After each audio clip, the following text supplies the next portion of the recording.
Welcome back to the Florida City Group here in Chicago. I'm Killer. Today's Thursday, September 29th.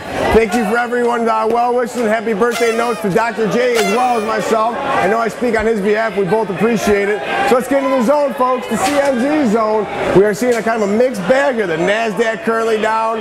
The Dow Jones currently up about 130. The S&P just touched the flat area. We are seeing all eyes on Germany. The German vote, it got approved. So there's a euphoric reaction. However, that has abated since these markets have moved. We're seeing a thin market. Today's Rosh Hashanah, so we're seeing not as many participants as usual. And on top of that, the commodities behind me here, we are seeing some selling pressure due to the harvest pressure on these commodities. So you're seeing these lower highs, but I think the commodities is an important component here into this whole equity market as well as the futures market and the treasury side, because you're seeing you're not going to see the demand for that. Is that a deflationary situation? Comment here on this video. Let me know. What are these commodities saying? We're seeing copper obviously react to the slow growth out of China. We saw gold print 1585 last night, folks. We haven't seen a 1500 print in a while.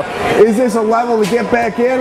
Or in the event we hit 1550, is that where the panic comes out in the gold market? That volatile gold market as well as the silver market. You know, there's been rumors going around the pits, and all the hedgies been saying maybe people were front running that silver market because some of the big players, Paulson in particular, was going to be getting out. But you know, I think it's just people moving markets, and we're seeing thin, volatile markets. So I think for the rest of the day, we're going to see continued volatility in the treasury market. We saw initial sell-off.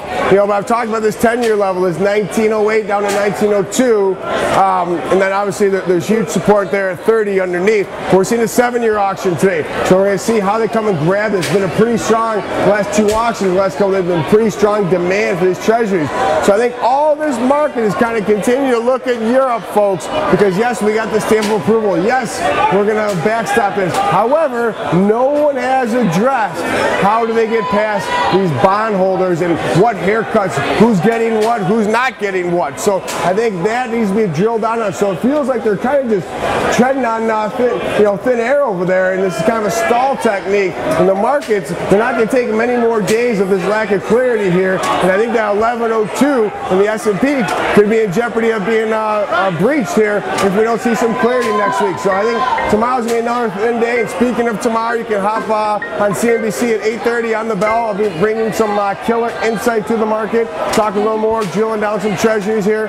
So I think today we're going to see this continued mixed bag. I think we're going to see an unchanged day essentially in the equity market, but I think they're going to come and grab this 7-year. Let's watch and see if I'm right. And one other thing, you have to remember, be the hammer, not the nail.